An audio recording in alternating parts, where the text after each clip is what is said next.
जय बोलो देवादिदेव 1008 श्री भगवान महावीर स्वामी की जय जय जय। अहिंसा परमो धर्म की जय जय जय। परम पूज्य आचार्य गुरुवर श्री विद्यासागर जी महाराज की जय जय जय। बोलिए परम पूज्य 108 मुनिवर श्री प्रमाण सागर जी मुनिराज की जय जय जय। नमोस्त गुरुदेव नमो। हमारे जीवन के निर्माण में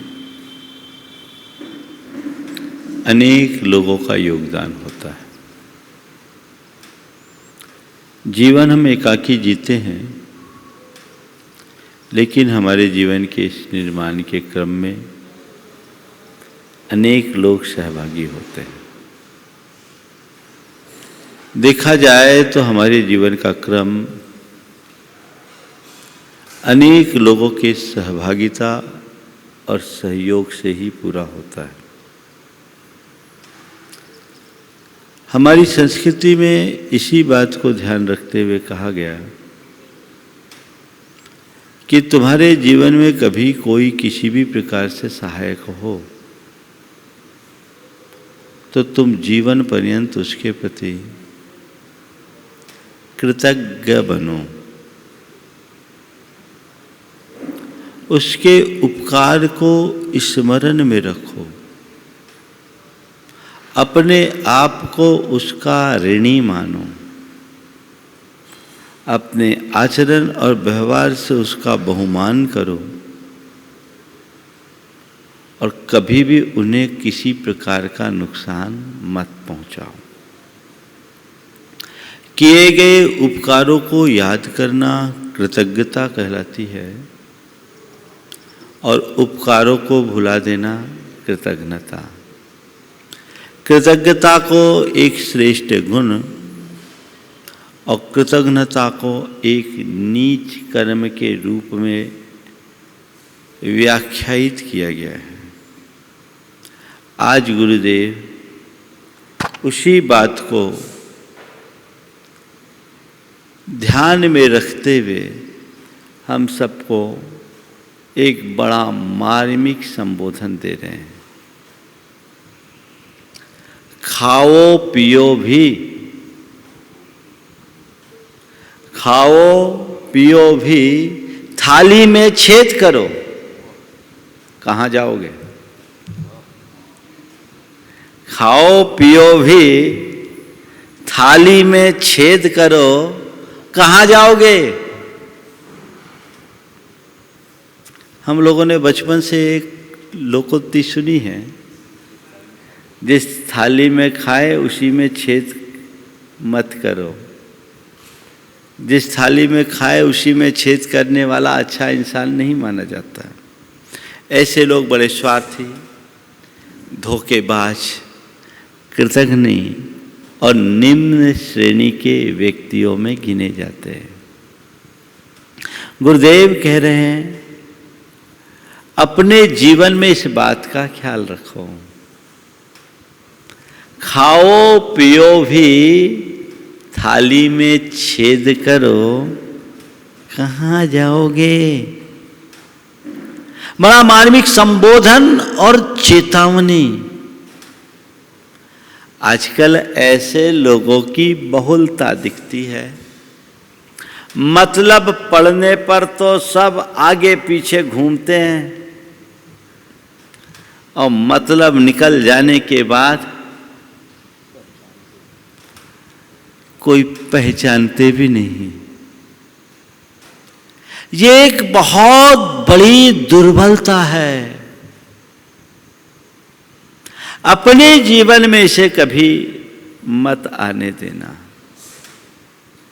हो सकता है तुम्हें किसी के धोखे का पात्र बनना पड़ा हो सकता है तुम्हारे साथ कभी किसी ने ऐसा किया हो, लेकिन तुम अपने जीवन में ऐसा कभी मत करना। 4 बातें आज के संदर्भ में कहूंगा। एहसान करना, एहसान दिखाना, एहसान मंद होना और एहसान फरामोश होना। 4 बातें हैं। और आज के संदर्भ में खाओ पियो भी, थाली में छेद करो, कहाँ जाओगे, उस संदर्भ में मैं बात करूंगा। एहसान करना ये हमारा कर्तव्य है। कोई व्यक्ति किसी मुसीबत में हो और हम अगर समर्थ हैं तो हमें चाहिए कि हम अपनी शक्ति भर उसे सहयोग दें। सहयोग इसलिए दें क्योंकि हम भी आज जहां तक पहुंचे हैं उसमें अनेकों का सहयोग रहा है। तो जब सबका सहयोग मुझ पर रहा है तो मुझे भी सहयोग देने में कभी पीछे नहीं रहना चाहिए। कभी कोई जरूरतमंद आए तो अपने सामर्थ्य के अनुरूप उसे सहयोग करने में पीछे मत रहना। ये हमारी उदारता की पहचान है। एक उदार व्यक्ति आवश्यकता पड़ने पर सहयोग में हाथ कभी नहीं खींचता। इसलिए हमें सहयोगी बनना चाहिए। ये हमारा धर्म है। सहयोगी बनना चाहिए, ये हमारा धर्म है। जितनी शक्ति हो, सामर्थ्य हो, अनुकूलता हो, हम सहयोग करें। क्या सोचकर? कर्तव्य मानकर। ये मेरा कर्तव्य है, क्योंकि परस्परता मानवीयता का आधार है। तो हम किसी को सहयोग करें, उसमें कभी पीछे न हटे। लोक में ऐसे लोग बहुत हैं जो बड़े परोपकारी वृत्ति के होते हैं। जरूरत पड़ने पर किसी के सहयोग के लिए हमेशा तत्पर रहते हैं। उसमें अपनी ओर से कोई कमी नहीं करते और बड़े आनंदित होते हैं। ऐसे व्यक्ति का सहयोग करते हैं जिनसे कोई लेना देना भी नहीं है। और थोड़ी देर के लिए कल्पना करो, मुसीबत में फंसे किसी व्यक्ति को यदि कोई थोड़ा सा भी सहयोग कर देता है तो वो व्यक्ति जीवन पर्यंत उसका ऋणी होता है, यदि सही व्यक्ति हो तो। एक सज्जन मेरे संपर्क में थे। एक बार कुछ समाज के कमजोर लोगों के कल्याण की बात मैंने की। बड़े समर्थ व्यक्ति, उनके आंखों से आंसू आने लगा और उन्होंने कहा कि महाराज, मेरे ऊपर समाज का बड़ा ऋण है। मैं बड़ा गरीब था। मेरे पिताजी मुझे बहुत छोटी उम्र में छोड़कर चले गए थे। मेरी माँ ने दूसरों के घरों में खाना बनाकर, कपड़े सिल कर हम लोगों को पाला है। और महाराज, मेरी पढ़ाई लिखाई में समाज का बड़ा योगदान रहा है। अब मैं समर्थ हूँ तो मैं चाहता हूँ कि मैं भी समाज के लिए कुछ करूँ। आज आपने पहली बार मुझसे ऐसा कहा है। महाराज, मुझे बहुत खुशी मिलेगी कि ऐसा मैं कर पाऊंगा, क्योंकि ये मेरा कर्तव्य है। एक दूसरे को सहयोग करना, उपकार करना हमारा कर्तव्य है। और कर्तव्य के अनुपालन में कभी किसी को पीछे नहीं रहना चाहिए। तो एहसान करने का मौका हो तो कभी पीछे मत हो। एहसान करो, एहसान दिखाओ मत।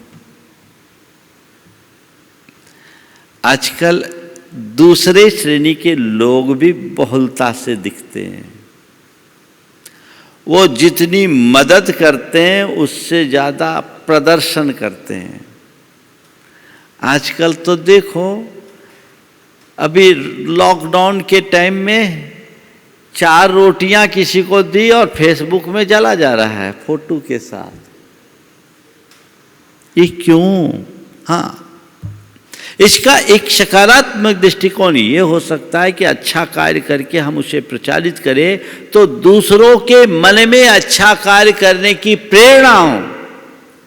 इस मनोभाव से यदि कोई कार्य किया जाए तो मैं इसे गलत नहीं कहता, लेकिन लोग अगर थोड़ा सा काम करे और बार बार सामने वाले को उसका एहसास कराए, उसे जताने की कोशिश करे, देखो आज तुम जो हो मेरे बदौलत हो, देखो आज तुम जो कुछ भी हो मेरे बदौलत हो, तुम्हारी औकात क्या थी। ये बड़े उथलेपन की पहचान है। अरे मैं क्या, मैं तो एक छोटा सा निमित्त था।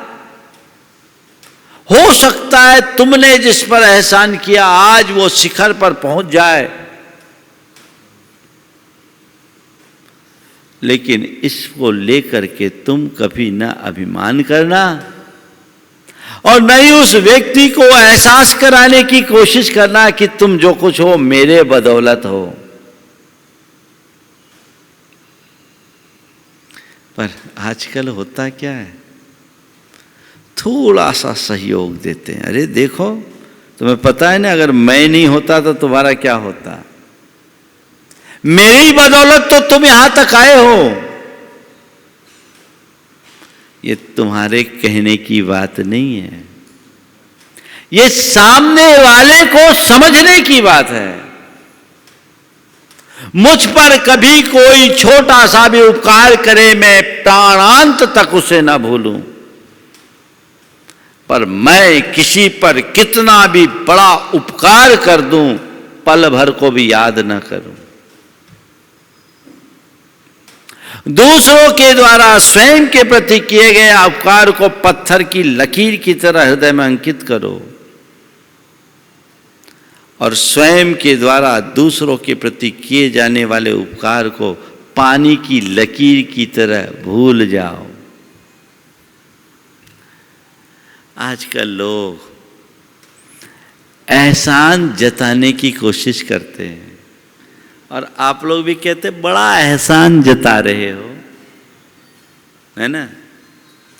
ऐसे लोग सहयोग कम करते हैं, ओबलाइज ज्यादा करते हैं। वो अपना ऑब्लिगेशन देने की कोशिश करते हैं और उसका एक ही प्रयोजन है कि ऐसा करने से हम अपना उल्लू सीधा कर सके, अपना मतलब साध सके। ये नेक इंसान की पहचान नहीं है। एक अच्छा मनुष्य वही है जो एहसान देकर भूले, एहसान लेकर नहीं। एहसान करो, एहसान जताओ मत, कभी मत जताना। मैं एक ऐसे व्यक्ति को जानता हूं जिसके घर में एक नौकर आया बर्तन मांजने के लिए। देखो क्या होता है जीवन। नौकर आया बर्तन मांजने के लिए 14 वर्ष की उम्र में। उनने उस नौकर के साथ बहुत अच्छा व्यवहार किया। नौकर बड़ा प्रतिभावान था, 5वीं 6वीं क्लास तक पढ़ा था, लेकिन उसमें प्रतिभा थी। मालिक ने भांप लिया कि इसमें प्रतिभा है। उसने धीरे धीरे उसके नौकरी का काम कम करके, घर का काम कम करके उसे अपने दुकान के झाड़ू लगाने के लिए रख दिया। दुकान में झाड़ू बुहारी का काम करते करते भी वो जब पर्चा अर्चा पढ़ना शुरू किया तो सेठ को लगा कि ये हिसाब किताब में भी माहिर है। उसको धीरे धीरे अपने सेल्स में बिठा दिया, कुछ ट्रेनिंग दिया, हिसाब किताब भी बढ़ा दिया। और वो दुकानदारी में इतना माहिर था कि गंजे को कंघी बेच दे। समझ गए ना, कुशल व्यापारी कौन होता है? गंजे को कंघी बेच दे। एक बच्चा जो घर में बर्तन मांजने के लिए आया, वो एक दुकान में एक अच्छा व्यापारी बनकर बैठ गया। जब थोड़ा सब कुछ सध गया, उसकी सैलरी भी बढ़ा दी, उसने उसकी शादी भी कर दी। शादी होने के बाद उसने कहा कि अब मैं अपने गांव जाना चाहता हूं, आपकी कृपा से मेरी बड़ी समृद्धि हो गई, पर अब मैं चाहता हूं कुछ दिन गांव में रहूं और गांव में कुछ करूं। सेठ ने उसका सारा हिसाब कर दिया। हिसाब करने के बाद उसे जो भी था वो दिया, अपनी ओर से कुछ और धन दिया। वो गांव में गया, गांव में अपना कारोबार किया। थोड़े ही दिन में वो गांव में बड़ा लोकप्रिय हो गया और सरपंच बन गया। सरपंच बनने के बाद वो अपने सेठ को बुलाया और सबके सामने कह रहा है कि आज मैं जो कुछ भी हूं सो इनकी वजह से हूं।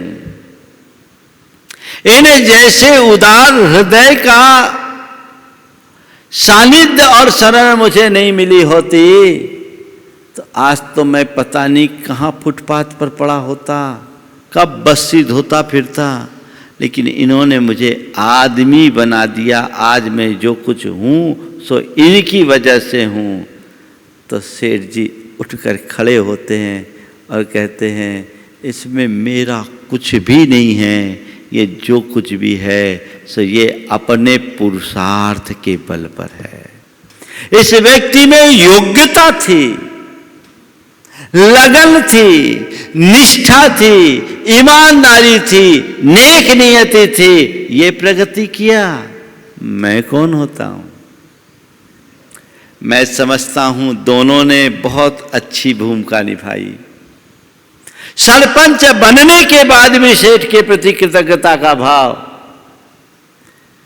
और ऐसे व्यक्ति को जिसको जीरो से ऊपर तक उठाया वो पूरी क्रेडिट दे तो भी क्रेडिट न लेने का मनोभाव, यही जीवन का मंत्र बनना चाहिए।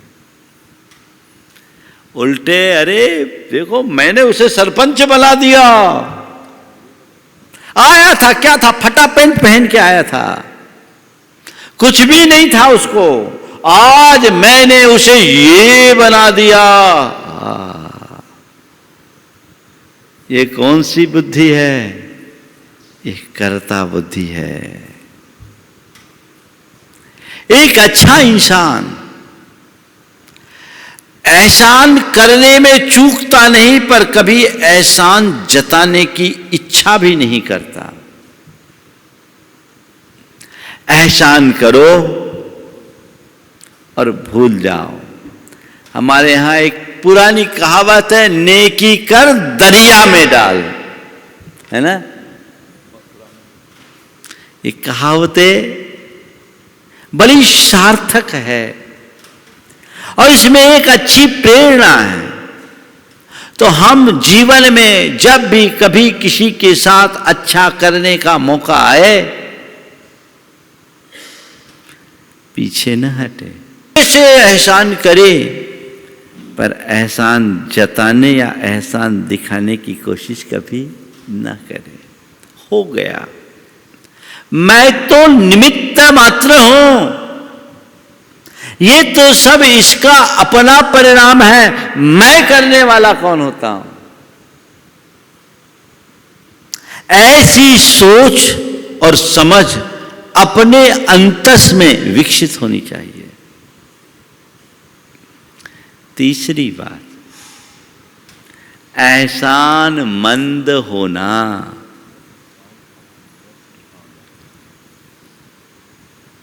एहसान मंद होना जीवन का एक बड़ा गुण है। कुरल काव्य में लिखा गया है कि अवसर पर किया गया छोटा सा उपकार भी बड़ा महान होता है। तुम्हारे जीवन में कभी कोई उपकार करे तो उसे कभी भूलना मत, जीवन पर्यंत उसके प्रति ऋणी बने रहना, कृतज्ञ बने रहना। मैं उनका एहसानमंद हूं क्योंकि उन्होंने मुझे मेरी विपत्ति में साथ दिया। वे मेरे लिए मसीहा बनकर आए।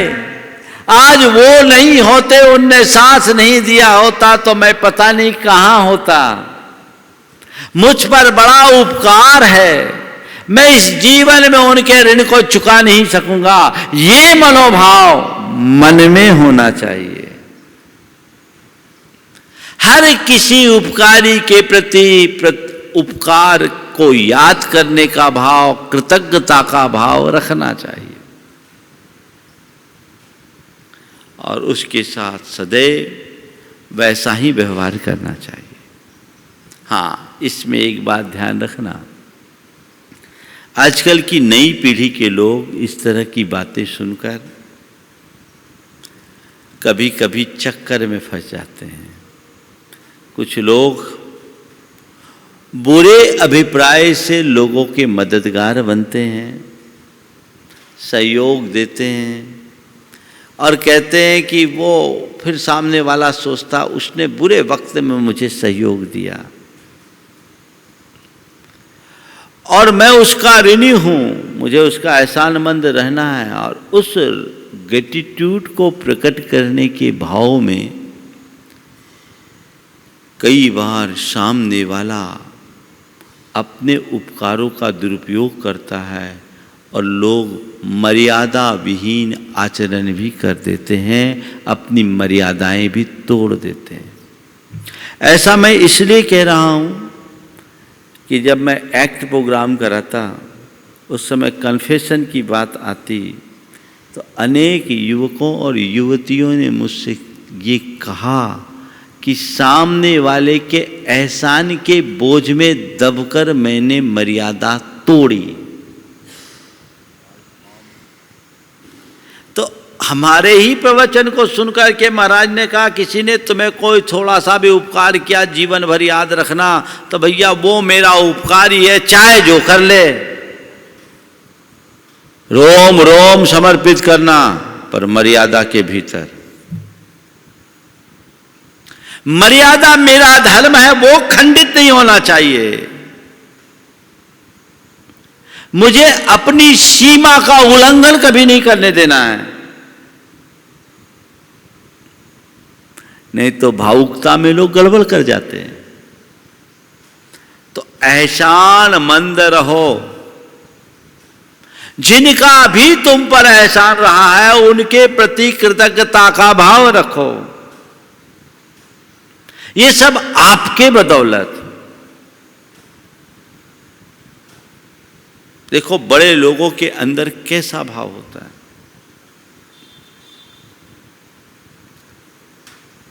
नाम ही ले लेता हूं, विनोद जी काला,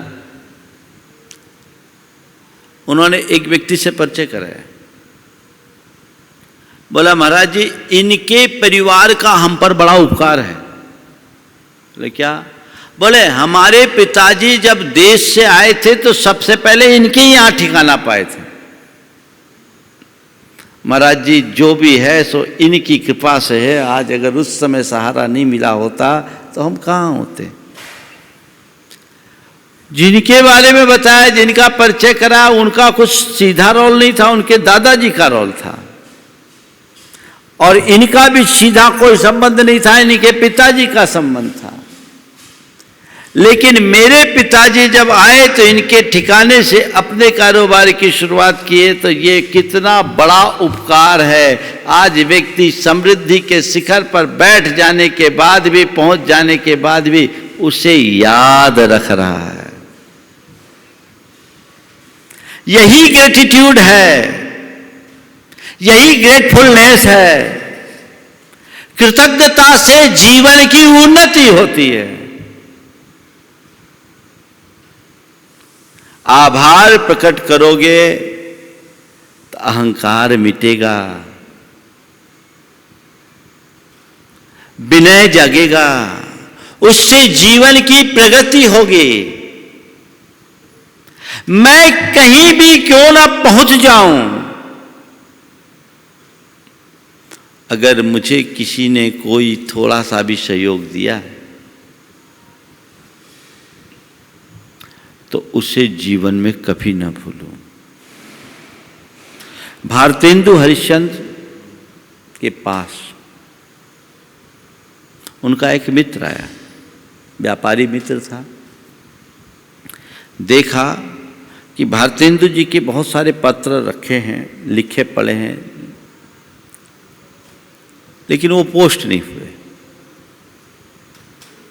उन्हें समझ में आ गया कि पोस्टेज के पैसे नहीं होने के कारण ये पोस्ट नहीं हो पाए।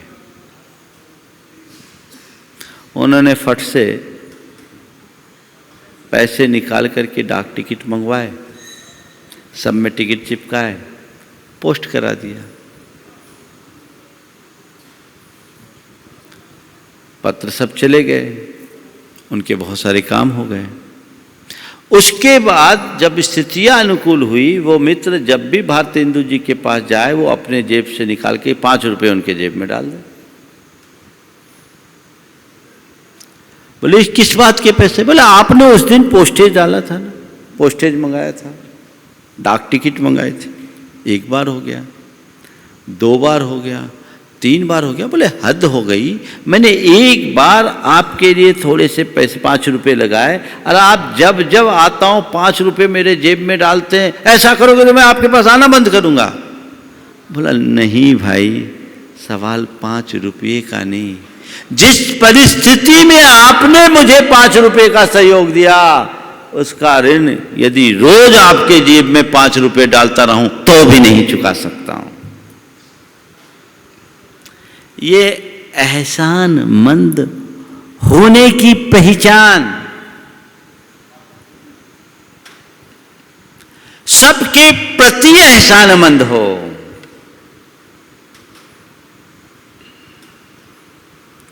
और चौथी बात जो आज की मूल बात है, एहसान फरामोश होना। दूसरों के उपकारों को भूल जाना, अपना स्वार्थ साधने के बाद सामने वाले को दगा दे देना, ये घोर नीचता और कृतज्ञता है। ये नीच कर्म है। और आजकल ऐसे एहसान फरामोशों की भरमार है। किसी की ये पंक्तियां बड़ी सार्थक है। मैं जिसके हाथ में एक फूल देकर आया था, मैं जिसके हाथ में एक फूल देकर आया था, उसी के हाथ का पत्थर मेरी तलाश में है। जिसके लिए मैं फूल दिया उसके हाथ का पत्थर मेरी तलाश में है। ये एहसान फरामोशी है। और अब क्या बताएं, दुनिया में ऐसे एहसान फरामोशों की भरमार है। अब गैरों की बात तो जाने दो, अपनों के साथ भी लोग एहसान फरामोशी करने लगे हैं। आज जन्मदाता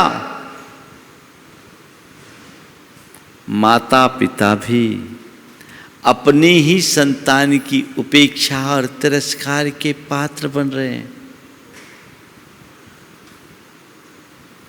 अपनी उपेक्षा और तिरस्कार के पात्र बन रहे हैं। कैसा युग आ गया। एक बार एक मां ने अपने बेटे से कहा कि बेटा तू कुछ तो सोच, मैंने तुझे जन्म दिया है, पाल पोस कर बड़ा किया है, मैंने तुझे जन्म दिया है, पाल पोस कर बड़ा किया है। बेटे ने छूटते ही कहा कि ऐसा करके क्या एहसान कर दिया। ऐसा कहकर करके आपने क्या एहसान कर दिया। रोज रोज का ये डायलॉग बंद करो। ज्यादा है तो अब तक मेरे पालन पोषण में आपने जितने रुपए लगाए वो ले लो। मां ने कहा, बेटा, मां की ममता को पैसों से नापने की कोशिश मत कर। मैंने 9 माह तक तुझे पेट में रखा। मैं जानती हूं कि उस घड़ी मैंने तेरे खातिर कितना त्याग किया, अपने सारे सुखों का त्याग किया, दर्द सहा, प्रसव की वेदना सही, तब तुझे जन्म दिया। और जन्म देने के बाद तुझे छाती से लगा के रखा, अपना दूध पिलाया, तेरे पीछे रात रात जाग जाग कर बिताई, खुद गीले में रहकर तुझे सूखे में सुखाया। तुझे पता नहीं कि तूने कितनी बार मेरी गोद गीली की, कितनी बार मेरे कपड़े गंदे किए, पर मैंने एक बार भी अपनी परवाह किए बिना पहले तुझे ठीक किया। तुझे समय पर खिलाया पिलाया नहीं होता तो तेरा क्या होता।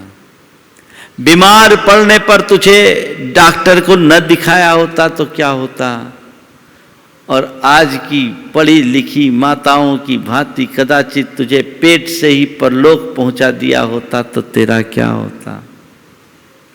तू सोच, आज यहां तक पहुंचा है तो यहां तक मैंने तुझे केवल अपने ममता के जल से सींच सींच के पहुंचाया है।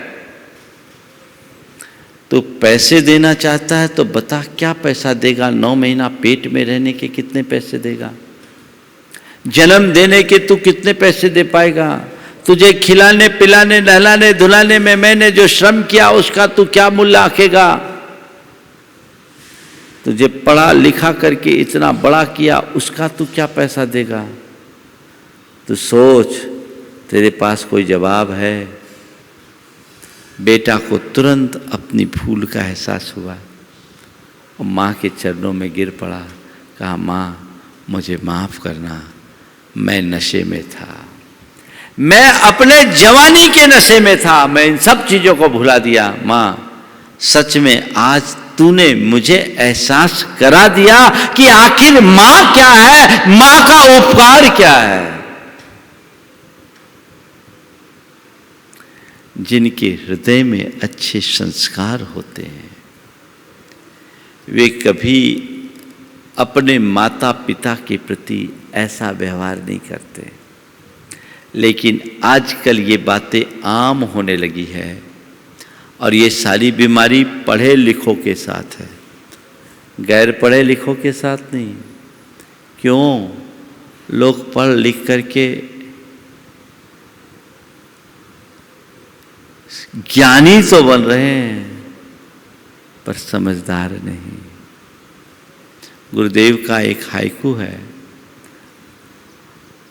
आज पढ़े लिखे हैं कम समझदार, पढ़े लिखे हैं कम, पढ़े लिखे हैं ज्यादा, समझदार कम। तो आजकल लोग पढ़े लिखे हैं ज्यादा, समझदार कम, इसी हास्य का एक हाइकू है। तो ये समझदारी किस काम की? आज मैं जो कुछ भी हूं उनकी कृपा से हूं। किसी के प्रति एहसान फरामोशी मत करो, पर इन 4 के प्रति तो कभी एहसान फरामोश मत होना। मां बाप के प्रति, गुरु के प्रति, जीव का दाता के प्रति और कल्याण मित्र के प्रति। इनके प्रति जीवन में कभी एहसान फरामोशी भूल कर मत करना। लेकिन क्या करूं, आजकल जब देखता हूं तो ऐसे एहसान फरोशों की लंबी फहरिस्त दिखाई पड़ती है, लंबी लिस्ट है। मेरे मानस में अनेक प्रसंग उभर रहे हैं, घटनाएं प्रकट हो रही है जो मनुष्य की नीचता को प्रकट करती है। देखो एहसान फरामोश लोगों की दशा क्या होती। पिता ने मजदूरी कर कर के अपने बेटे को पढ़ाया लिखाया, योग्य बनाया और बेटा पढ़ लिख कर वकील बन गया। पिता को खुशी हुई कि मेरा बेटा एक अच्छा वकील बना, पर उस अभागे को क्या पता था कि उसका बेटा अच्छा वकील भले बन गया, अच्छा आदमी नहीं बन पाया। बेटा गांव छोड़कर शहर में रहने लगा। शहर में उसकी अच्छी वकालत चल पड़ी, प्राय अखबारों में उसका नाम आता। लोगों के मुख से अपने बेटे की प्रशंसा सुन करके वो बड़ा प्रसन्न होता। वो गांव में अपनी मेहनत मजूरी से अपना दिन काटता। पर जैसे जैसे अवस्था बढ़ी उसका शरीर शिथिल होने लगा और अब वह काम करने में अक्षम सा महसूस होने लगा।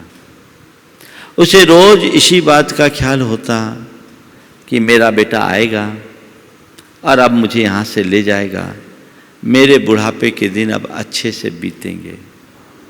मेरा बेटा आएगा, मुझे यहाँ से ले जाएगा, मेरे बुढ़ापे के दिन अब अच्छे से कटेंगे। रोज यही सोचता। अब कोई ना कोई संदेश आएगा। रोज डाकिया आता, वो बड़ी बेसब्री से डाकिया का इंतजार करता। डाकिया से पूछता मेरी कोई खबर है? नहीं है।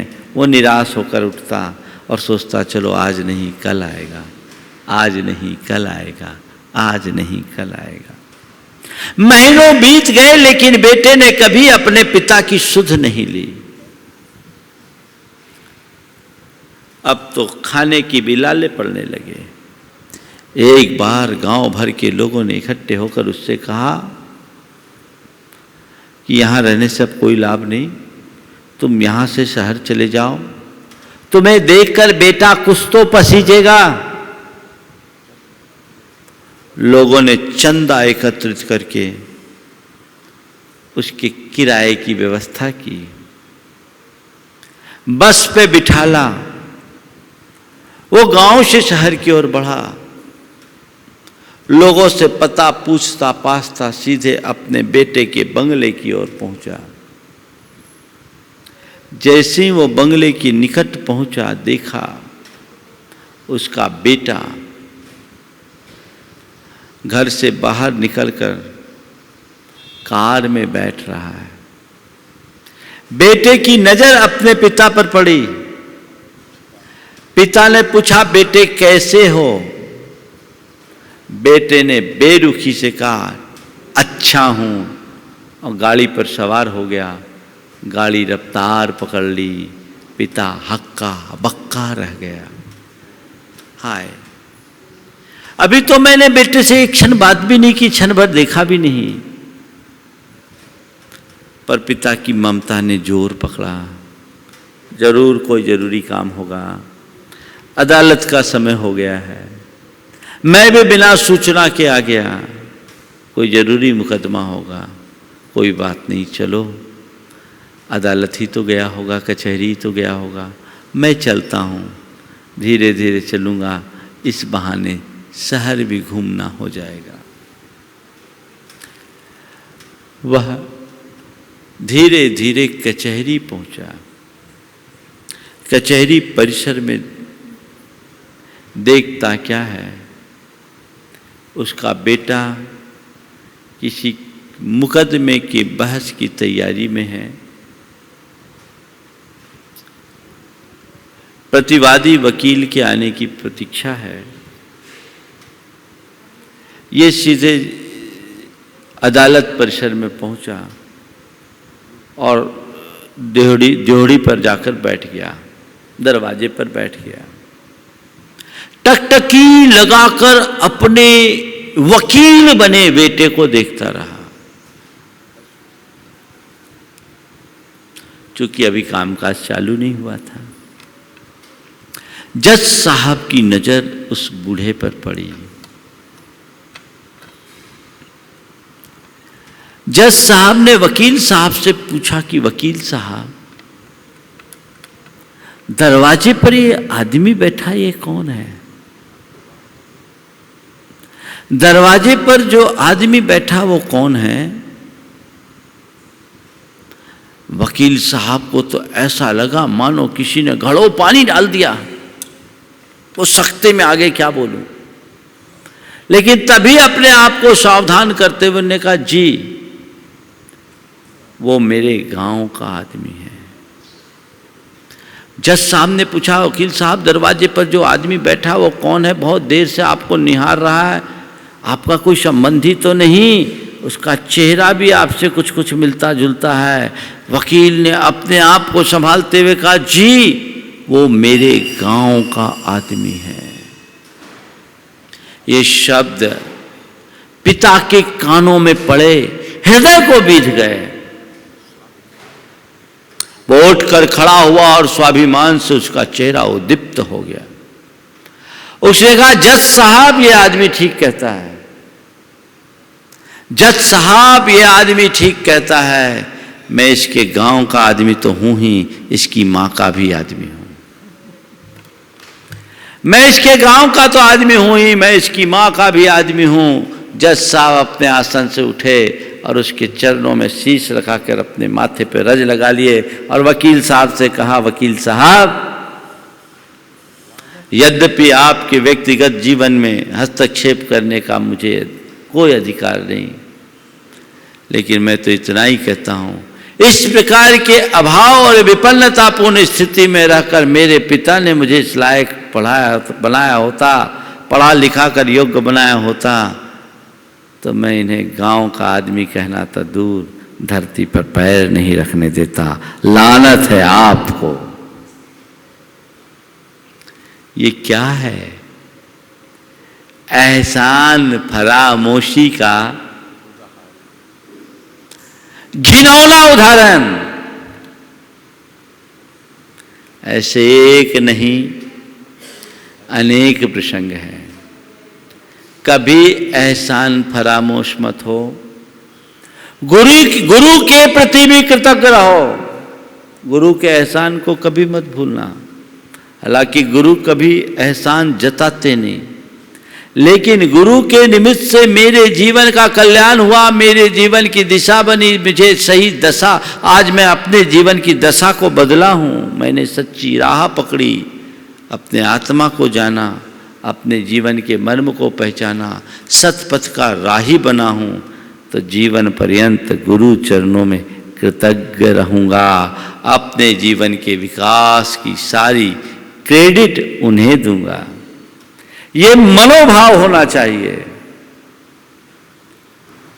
जिनके सहारे मुझे जीविका मिली, चाहे नौकरी के रूप में या व्यापार कारोबार के रूप में, जो मेरा जीविका दाता है उसे मुझे कभी भूलना नहीं। चाहे मैं कहीं क्यों ना पहुंच जाऊं, ये नहीं होते तो मेरा क्या होता, ये नहीं होते तो मेरा क्या होता। मैं एक ऐसे व्यक्ति को जानता हूं जो राजस्थान से पूर्वांचल के एक शहर में आया, अकेला आया। जब आया तो बड़ी गरीबी में था।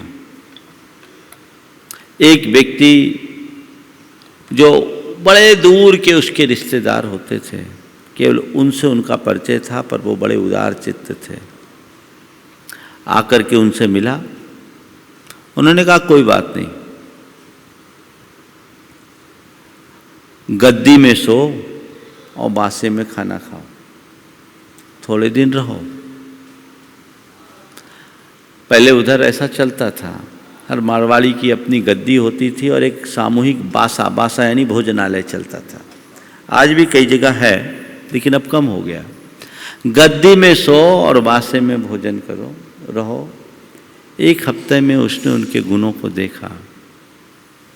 उसके बाद 2 गठान माल दिया।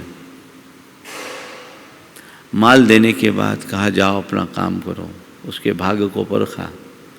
उसने पहली बार में अच्छी कमाई दी। धीरे धीरे आगे चलकर उसने उसको एक दुकान करा दी। माल मुझसे लो, दुकान तुम अपनी चलाओ। अपनी कुशलता से उसने कारोबार को संभाला और एक बड़ा व्यापारी बन गया। बड़ा व्यापारी बन गया, बड़ा कारोबारी बन गया, यूँ कहूँ कि करोड़पति बन गया।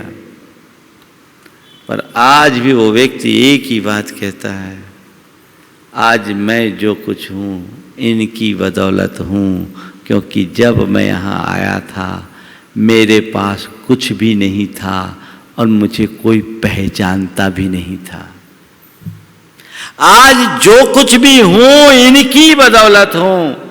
मेरे पास कुछ भी नहीं था, मुझे कोई पहचानता भी नहीं था, इन्होंने मुझे शरण दी, मुझे संभाला।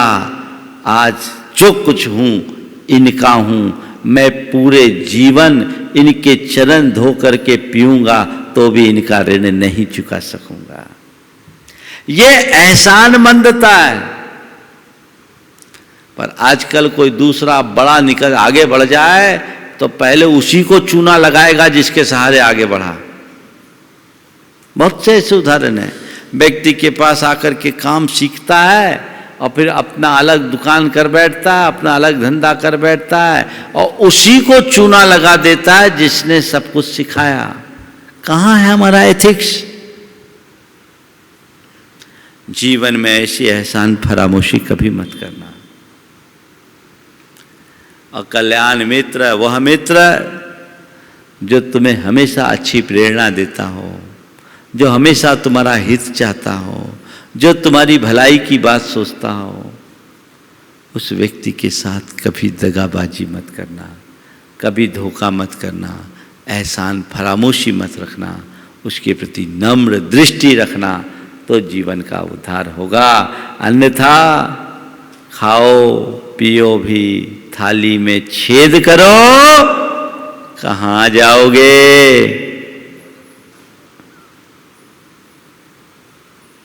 कुरल काव्य में लिखा है कि और सब पापों का तो फिर भी प्रायश्चित संभव है, अभागे कृतघ्नि का कभी उद्धार नहीं होगा। इस बात को कभी मत भूलिए। तो अपने जीवन में उस नीचतापूर्ण कृतज्ञता से अपने आप को बचाएं और ये तय करें कि मुझे अपने जीवन को आगे बढ़ाना है। कहीं से मैं किसी का एहसान फरामोश न बनूं, जीवन को आगे अपनी बात को यहाँ विराम देंगे। ये श्रृंखला भी, ये क्रम अभी आगे चलेगा। आज बात पूरी नहीं हुई, इसका दूसरा पहलू भी है जिसकी चर्चा आपसे कल करेंगे। चलिए पार्श्वनाथ भगवान के स्मरण के साथ हम विराम लेंगे। ओम ह्रीम अर्हंसि पार्श्वनाथ जिनेन्द्राय नमो नमः।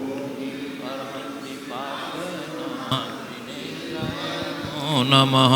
ओम ह्रीम अर्हंसि पार्श्वनाथ जिनेन्द्राय नमो नमः। ओम ह्रीम अर्हंसि पार्श्वनाथ जिनेन्द्राय नमो नमः। ओम ह्रीम अर्हंसि पार्श्वनाथ जिनेन्द्राय नमो नमः। ओम ह्रीम अर्हंसि पार्श्वनाथ जिनेन्द्राय नमो नमः। ओम ह्रीम अर्हंसि पार्श्वनाथ जिनेन्द्राय नमो नमः। नमः। ओम ह्रीं अर्हं श्री पार्श्वनाथ जिनेन्द्राय नमो नमः। ओम ह्रीं अर्हं श्री पार्श्वनाथ जिनेन्द्राय नमो नमः। ओम ह्रीं अर्हं श्री पार्श्वनाथ जिनेन्द्राय नमो नमः। ओम ह्रीं अर्हं श्री पार्श्वनाथ जिनेन्द्राय नमो नमः। ओम ह्रीं अर्हं श्री पार्श्वनाथ जिनेन्द्राय नमो नमः। ओम ह्रीं अर्हं श्री पार्श्वनाथ जिनेन्द्राय नमो नमः। ओम ह्रीं अर्हं श्री पार्श्वनाथ जिनेन्द्राय नमो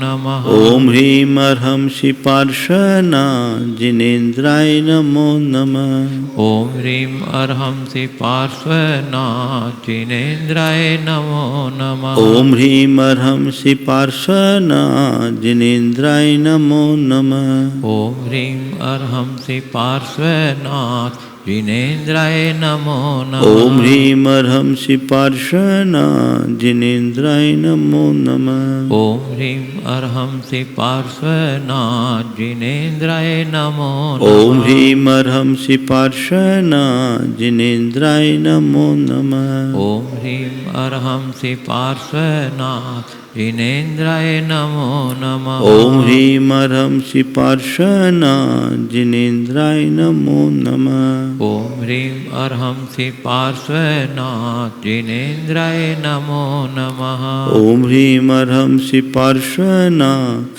जिनेन्द्राय नमो नमः। ओम ह्रीं अर्हं श्री पार्श्वनाथ जिनेन्द्राय नमो नमः। ओम ह्रीं अर्हं श्री पार्श्वनाथ जिनेन्द्राय नमो नमः।